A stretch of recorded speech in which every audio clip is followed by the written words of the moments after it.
جب میں فورن منسٹر تھا میری پوری کوشش تھی کہ امریکہ، یورپین یونین اور ایران کے تعلقات کو میں بہتر کروں. خدا کرے نہ ہو، اگر حملہ ہوا تو بہت تباہی ہوگی سارے علاقے میں. لیکن آپ اپنا کمپیریزن کیوں کر رہے ہیں ایران کے ساتھ؟ ان کی تو جنگی کیفیت تھی، ان کو وہ ٹوٹلی سیلف سفیشینٹ ہے آئل میں، انہوں نے کبھی امریکہ سے بھیک نہیں مانگی.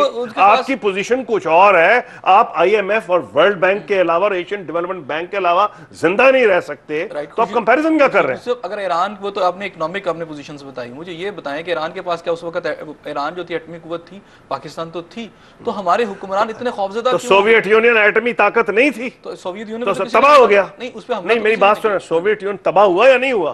ایٹم بم آپ کو تباہی سے نہیں بچاتا، یہ آپ ورقہ پھاڑ دیں. یہ بالکل بچوں والی کہانی ہے کہ جی ایٹم بم تھا تو کیا ہو گیا. ایٹم بم ہوتا ہے دکھانے کے لیے. جس دن استعمال ہو گیا نا ایٹم بم، نہ آپ رہیں گے نہ میں، کوئی بھی نہیں رہے گا. ایٹم بم کا پاور جو ہوتی ہے یہ ایک سائیکولوجیکل ہوتی ہے، دوسرے بندے کو کہنا کہ اس حد سے آگے نہ بڑھو.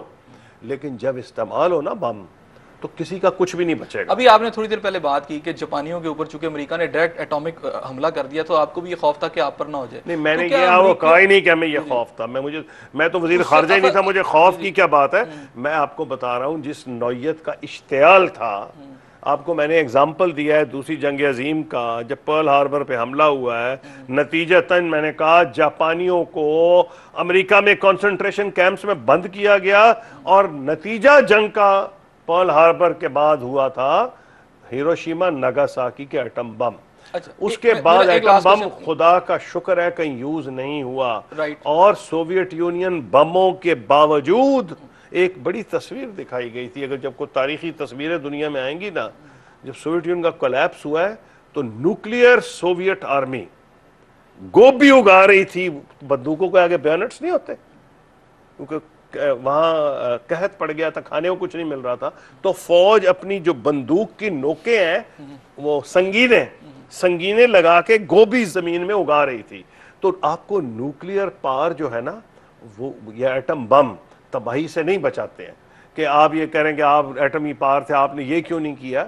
لیکن دوسروں کے لیے تو ڈیٹرنس ہوتا ہے. آپ کے لیے ڈیٹرنس یہ ہندوستان کے لیے ہے، امریکہ کے لیے نہیں ہے. آپ بالکل واضح طور پہ سمجھ لیں، ہماری جو ملٹری پریپیرڈنس ہے وہ انڈیا کے اگینسٹ ہے. اور اس وقت حالات یہ تھے کہ ساری دنیا ڈپلومیٹکلی امریکہ کے ساتھ تھی. اب میں آپ کو بتاتا ہوں، یونائٹڈ نیشنز میں میرا خیال ہے یونینمس ریزولوشن پاس ہوا تھا امریکہ کے حق میں اس وقت.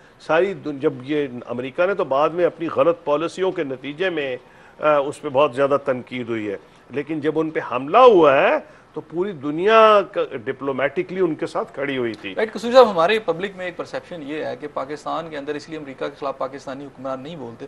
پہلی بات آپ نے یہ کی کہ چونکہ ہم ہر چیز تو ان سے لیتے ہیں تو ہم ان کے خلاف کیسے لڑ سکتے ہیں. تو پبلک کی جو صورتحال ہے وہ یہ ہے کہ پبلک تو آج بھی بھوکی مر رہی ہے، آج بھی اس کے مسائل ہیں، اس کی بے روزگاری ہے، یہاں مہنگائی ہے، سب کچھ ہے.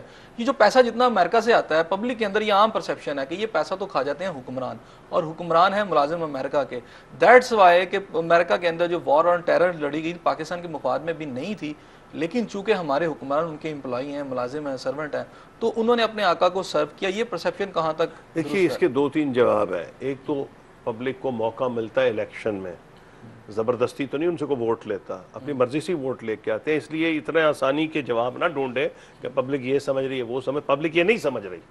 اگر یہ پبلک سمجھ رہی ہو تو ان لوگوں کو گھڑی گھڑی الیکٹ نہ کرے. پہلی بات تو یہ ہے. دوسری بات اس کے اندر یہ ہے کہ یہ ایک بالکل کیا کہتے ہیں ایک سطحی بات ہے. جی فلانے ملازم ہیں، وہ بھی سارے پاکستان میں جتنے لوگ آئے ہیں ملازم ہی ان کر رہے ہیں. یہ کوئی ماننے والی بات ہے؟ ہاں، آپ اگر مجھے یہ کہیں کہ مصلحت پسندی تو میں ماننے کو تیار ہوں کہ آپ نے پنگا کیا. ہماری بدقسمتی سمجھ لیں، ہماری بدقسمتی ہے کہ جس دن سے پاکستان ہندوستان مورد وجود میں آئے ہماری ان سے دشمنی ہے. اس کے بعد مسئلہ کشمیر پہ جو ہندوستان کا ظلم تھا اس کی وجہ سے مزید دشمنی بڑھ گئی ہے. جب میں وزیر خارجہ تھا تو میری کوشش تھی کہ تمام ہمسایہ ممالک سے بشمول بھارت تعلقات بہتر کیے جائیں.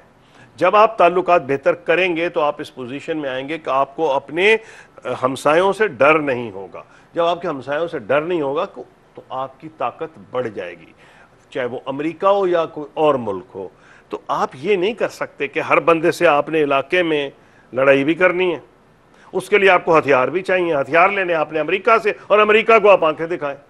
ایک حد تک آپ آنکھیں دکھا سکتے ہیں. ہم نے دکھائی تھیں آنکھیں, میں بتاتا ہوں کہاں دکھائی تھیں. عراق پہ امریکہ حملہ کرنا چاہ رہا تھا, یہ کوئی ڈھکی چھپی بات نہیں. ہم سیکورٹی کونسل کے ممبرس تھے, میں نے 2 دفعہ سیکورٹی کونسل پریزائڈ کیا اس وقت. 1 سال ہم 2 سال کے لیے ممبرشپ تھی سیکورٹی کونسل کی پاکستان کی. ہم نے ڈٹ کے مخالفت کی امریکن اٹیک کی, حالانکہ امریکہ بیٹھا ہوا تھا افغانستان میں اور ہماری ان سے ریلیشن شپ تھی. پھر ایران کے ساتھ امریکہ کے جو حالات ہیں, آپ پہلے ہی اس کا خود اشارہ کر چکے ہیں کہ جی وہ تو جنگ کے قریب پہنچے ہوئے ہیں. اور ایرانی, اور جناب ٹیسٹ ہوا تھا انڈیا اور پاکستان کا, میں وہ بھی بتاؤں گا آپ کو. پہلا تو ایران گیس پائپ لائن پہ ہم نے کہا ہم بنائیں گے, امریکہ نہیں چاہتا تھا. ہمارے دور میں اگریمنٹ بھی ہو گیا تھا, بدقسمتی سے اتنی دیر لگی, ہماری حکومت ختم ہو گئی. ہم نے اس سے کم پرائس پہ آئل اگریمنٹ کیا تھا جو اس کو موجودہ حکومت نے کیا ہے. اس کے بعد ووٹنگ ہوئی وینا میں ایرانین نیوکلیئر پروگرام پہ. ہندوستان جیسا بڑا ملک تو لڑکھڑا گیا, اس نے ووٹ دیا ایران کے خلاف, ہم نے نہیں دیا. تو جہاں ہمیں ڈٹنا تھا ہم ڈٹے, لیکن ہم کو پاگل نہیں تھے کہ آ کے اپنا سر دیوار میں مار لیں. امریکہ کا ہم نے مقابلہ کیا. میں نے آپ کو, اس کے علاوہ ہمارے نیوکلیئر پروگرام پہ یونائٹڈ نیشن میں جہاں بحث ہوئی, پاکستان نے سٹینڈ لیا, اپنے نیوکلیئر پروگرام کا دفاع کیا. ہمارے فارن آفس نے کامیابی سے اپنے جو ڈیفینڈ کیا جو ہمارے بنیادی مفادات تھے ان کا. لیکن اس کا یہ مطلب نہیں ہے کہ جب ساری دنیا ایک طرف ہو 9/11 کے بعد تو آپ ایک بالکل اپوزٹ پالیسی بنا لیں. ناظرین وقت ہوا پھر ایک چھوٹے سے شارٹ بریک کا, ملتے ہیں آپ کے ساتھ بریک کے ساتھ, ہمارے ساتھ رہیے گا.